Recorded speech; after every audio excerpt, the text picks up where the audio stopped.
sound came first. A thin, rising whine, almost like wind rushing through wires, cutting through the early morning silence of southern England. It was just after dawn. The light was pale, uncertain, spreading slowly over fields still wet with dew. In kitchens and bedrooms, people paused. They knew the sound now. It was not thunder. It was not weather. It was war approaching fast.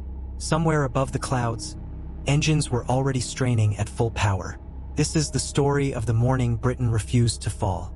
A nation on the edge. By the summer of 1940, Britain stood alone. France had collapsed with terrifying speed. The Low Countries had fallen. The British Expeditionary Force had escaped annihilation at Dunkirk, but escape was not victory. It was survival barely. Across the English Channel, Nazi Germany now controlled the coastline from Norway to the Pyrenees. Adolf Hitler believed the war in the West was nearly over. Britain, in his view, was an exhausted opponent clinging to pride and illusion. But Britain had a different view of itself. In London, the scars of earlier air raids were already visible. Windows were boarded up. Streetlights were dimmed or extinguished entirely. Sandbags stacked outside public buildings. Gas masks were carried everywhere, like grim accessories of daily life. Children had been evacuated to the countryside. Families were split apart by necessity, not choice. Yet the buses still ran. Shops opened. Newspapers printed defiant headlines. And in the House of Commons, a new Prime Minister spoke words that would come to define a nation's resolve. "We shall fight on the beaches," Winston Churchill had said weeks earlier. "We shall never surrender." Those words were now about to be tested in the sky. The stakes of the air. Germany's next move was clear. Before any invasion of Britain, before Operation Sea Lion could even be attempted, the Royal Air Force had to be destroyed. Not weakened, not harassed, destroyed. The Luftwaffe, Germany's air force, had crushed opposition across Europe. Poland, Norway, the Netherlands, Belgium, France, each had fallen under coordinated aerial assault. Airfields bombed. Command structures shattered. Enemy fighters swept from the sky. The plan for Britain followed the same logic. But Britain was different. The Royal Air Force Fighter Command, under the leadership of Air Chief Marshal Hugh Dowding, had spent years preparing for exactly this moment. Quietly, methodically, often against political pressure and budget cuts. Dowding believed air defense was not about numbers alone. It was about systems. Radar stations, primitive but revolutionary, lined the coast. Observer Corps volunteers watched the skies with binoculars and notebooks. Telephone lines connected stations, filters, sector controls, and airfields in a web of information unlike anything the world had seen before. This meant Britain did not need to keep fighters airborne constantly. Pilots could be rested, aircraft conserved. Squadrons scrambled only when needed. It was a defensive system designed for survival. Germany did not fully understand it. The Spitfire and the myth. When people think of Britain's defense in 1940, one aircraft dominates the imagination: the Supermarine Spitfire. Sleek, elegant, fast. Its elliptical wings seemed almost artistic, even graceful. It was, without question, one of the finest fighter aircraft of the war. But the myth obscures a more complicated truth.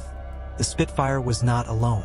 The Hawker Hurricane, often overshadowed in memory, actually formed the backbone of Fighter Command. It was more numerous, sturdier, and easier to repair.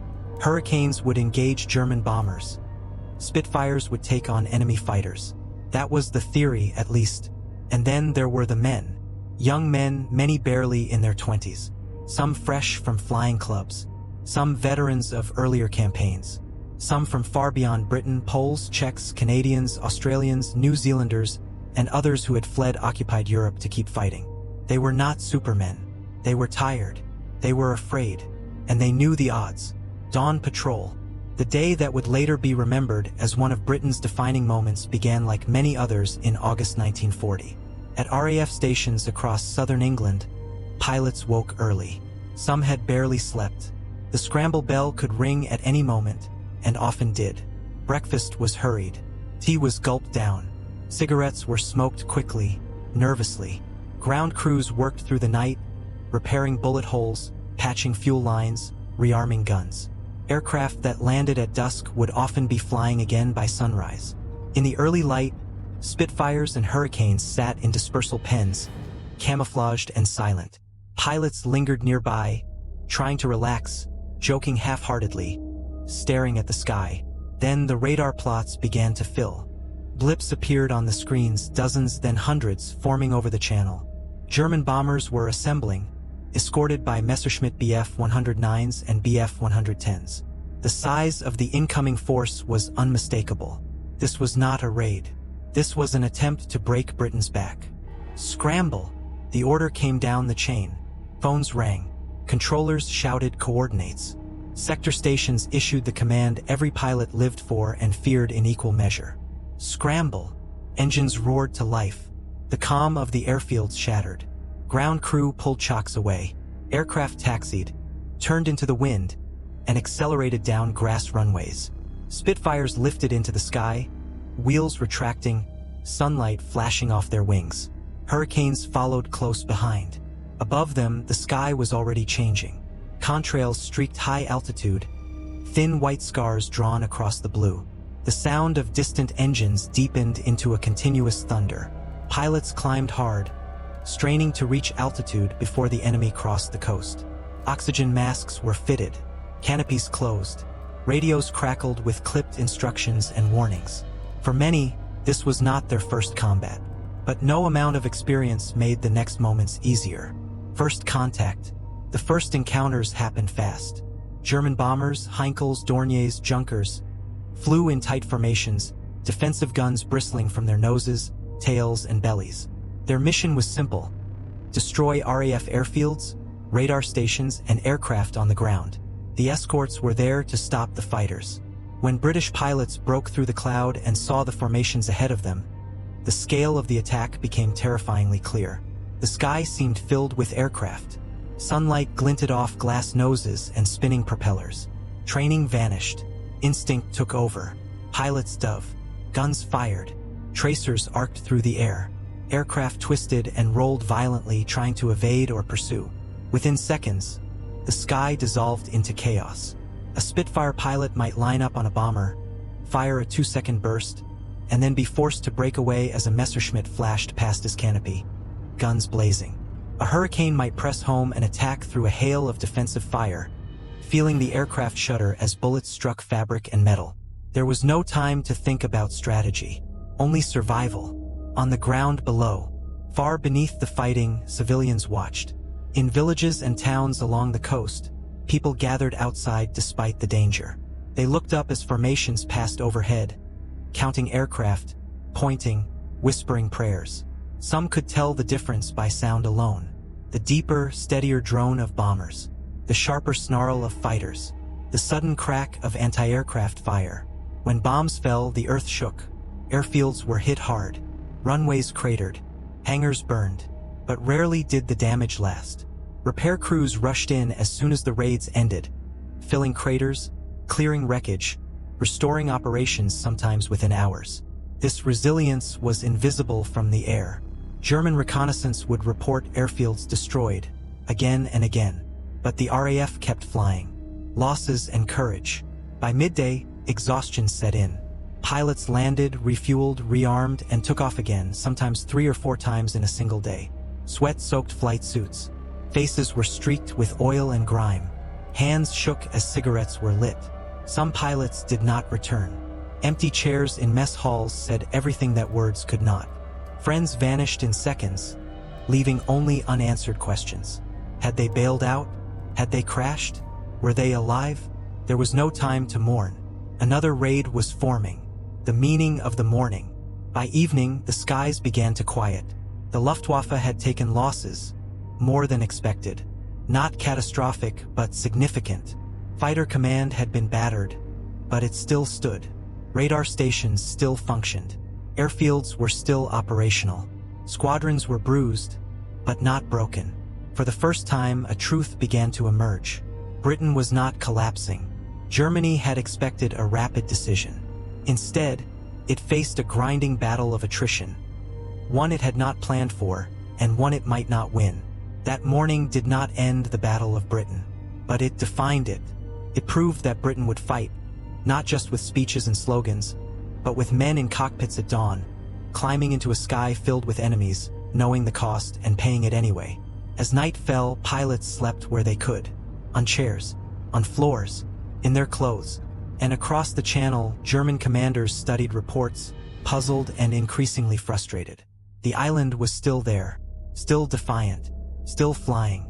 By the time dawn returned the next morning, the fields of southern England looked unchanged. The hedgerows still traced ancient boundaries. Church spires still pierced the low mist. Cows moved slowly through pastureland, unaware of how close the nation had come to the edge. But beneath this quiet surface, Britain was bleeding, slowly, steadily, and everyone involved knew it could not continue forever. The Battle of Britain was no longer a single day or a single morning. It was becoming a test of endurance, a contest not just of machines but of nerves, logistics, leadership, and will. And the margin for error was vanishing. Counting the cost. Inside RAF Fighter Command headquarters at Bentley Priory, the atmosphere was tense but controlled. Large maps covered the walls, dotted with colored markers showing squadron locations, airfield status, and aircraft strength. Clerks updated figures constantly. Phones rang without pause. Loss reports came in throughout the day. Aircraft destroyed, aircraft damaged, pilots missing, pilots wounded, pilots killed. Numbers mattered, but Dowding understood that numbers alone did not tell the whole story. A damaged Spitfire could sometimes be flying again within days. A damaged pilot might never fly again at all. There were limits to how many men Britain could replace and how fast. Training a fighter pilot took time. Months of instruction, hours in the air, gradual exposure to combat conditions. Germany, with a larger population and more recent combat experience, believed it could outlast Britain in the air. But that belief rested on a flawed assumption. Germany assumed Britain would break. The German perspective. Across the Channel, Luftwaffe commanders wrestled with an unexpected reality. They had expected the RAF to be drawn into large, decisive battles and destroyed. Instead, Fighter Command appeared and disappeared with frustrating efficiency. Squadrons seemed to rise from nowhere, strike hard, and vanish again. Airfields reported destroyed were operational the next day. Radar stations, bombed repeatedly, continued to function. German intelligence struggled to explain this resilience. Part of the problem was perspective. From the cockpit of a bomber flying at 15,000 feet, a damaged hangar looked the same as a destroyed one. Smoke rising from an airfield suggested success, even if the runways were repaired hours later. Luftwaffe pilots often reported British fighters shot down multiple times. Overclaiming was common in all air forces, but the RAF kept appearing in numbers that seemed impossible. This led to a dangerous conclusion. German planners believed the RAF was nearly finished. It was not. The human limit. For British pilots, however, the strain was becoming unbearable. Flying once or twice a day was exhausting enough. Flying 3 or 4 combat sorties, each involving high-speed maneuvering, constant threat, and split-second decisions, pushed men to their limits. The physical toll was severe. High G turns black in vision.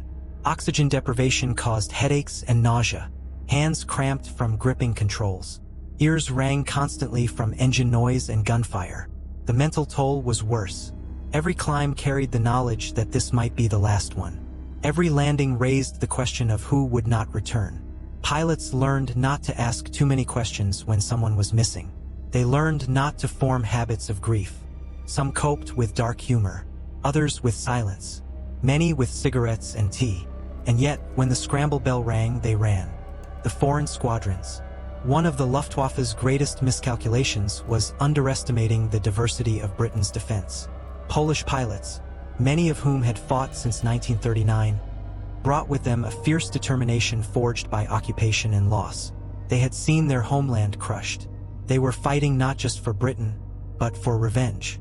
Initially, some British commanders doubted them, concerned about language barriers and discipline. Those doubts evaporated quickly. Polish squadrons proved aggressive, skilled, and deadly. Their kill rates were among the highest in fighter command. Czech pilots, too, flew with relentless focus. For them, defeat meant exile, perhaps permanent. The Battle of Britain was not simply Britain versus Germany. It was Europe's fight, concentrated in a narrow band of sky. Target the airfields. As August wore on, the Luftwaffe intensified its attacks on RAF airfields in southern England. Biggin Hill, Kenley, Tangmere, Hornchurch, names that would later become legendary were, at the time, battered patches of grass and concrete under constant assault. Bombers came in waves, targeting runways, hangars, fuel dumps, and control rooms. Some airfields were hit multiple times in a single day. Smoke hung over them constantly. Fires burned unchecked until raids ended. At times, squadrons were forced to operate from satellite fields or makeshift strips. Pilots took off through dust and debris. Landing became a gamble, yet the system held. Because fighter command was decentralized, the loss of one airfield did not paralyze the whole. Squadrons could be shifted. Control could be rerouted. Radar still fed information into the network.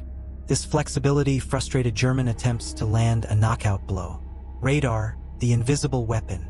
To the Luftwaffe, radar stations looked like fragile targets, tall towers and low buildings along the coast. They were bombed repeatedly, but radar proved harder to destroy than expected.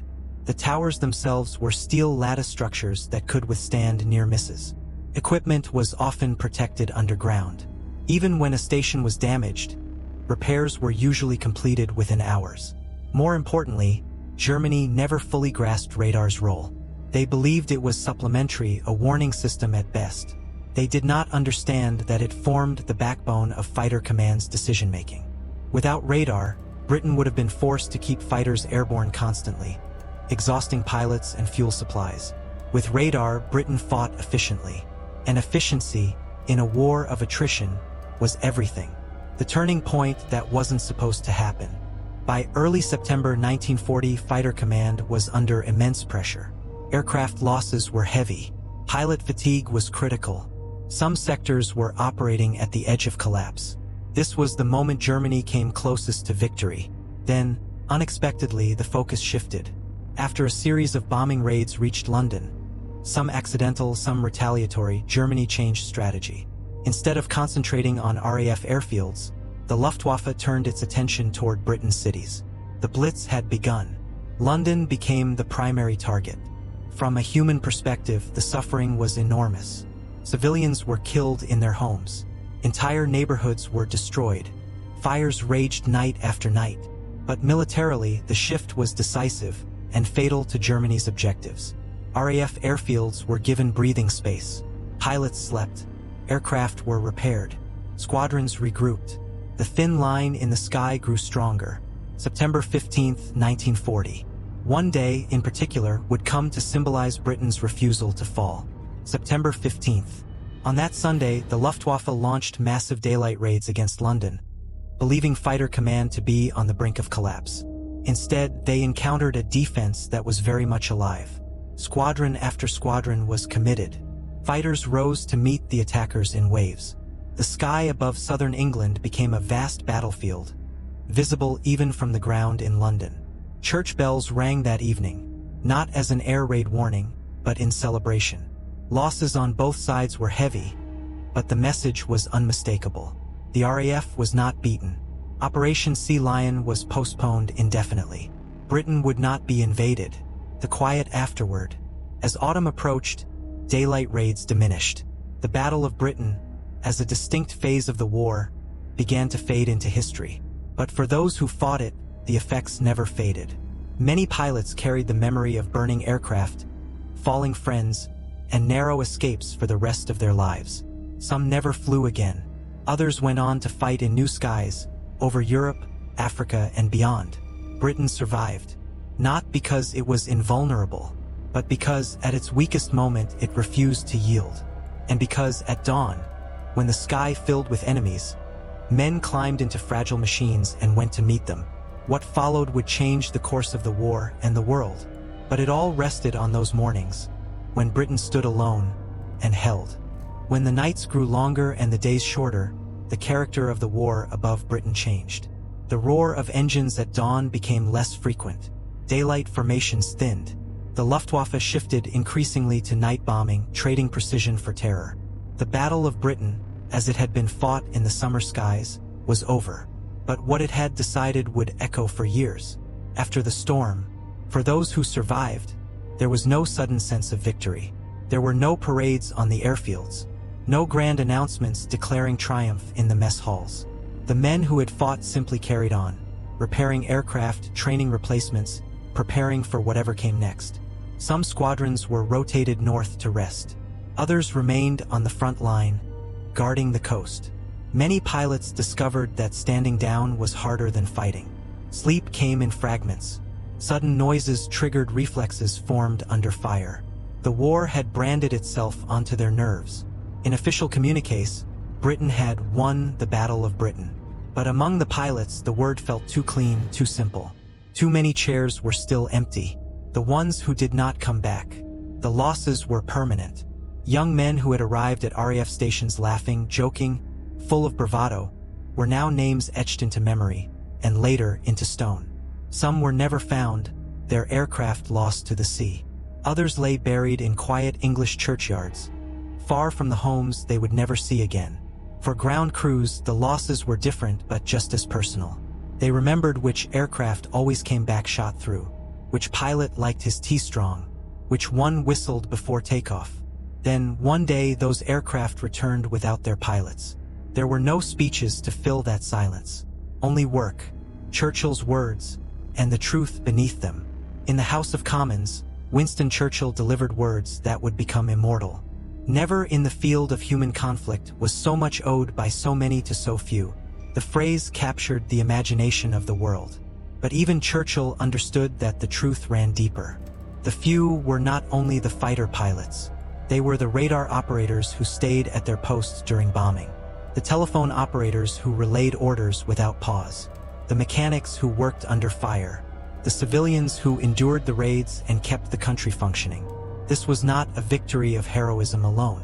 It was a victory of systems, discipline, endurance, and collective refusal to break. The German reckoning.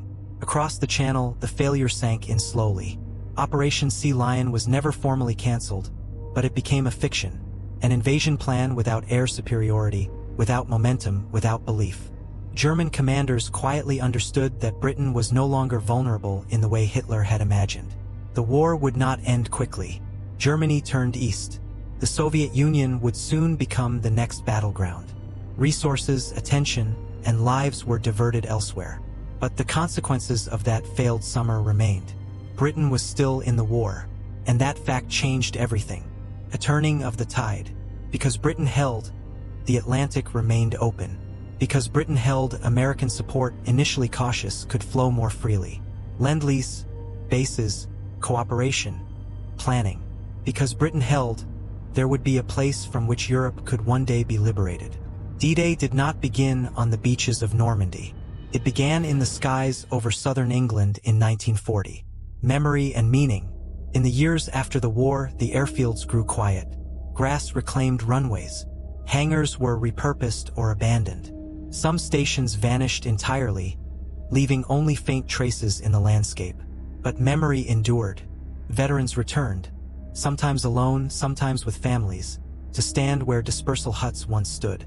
They looked out at empty skies and remembered a time when those skies were full of fire. Museums preserved aircraft, uniforms, logbooks.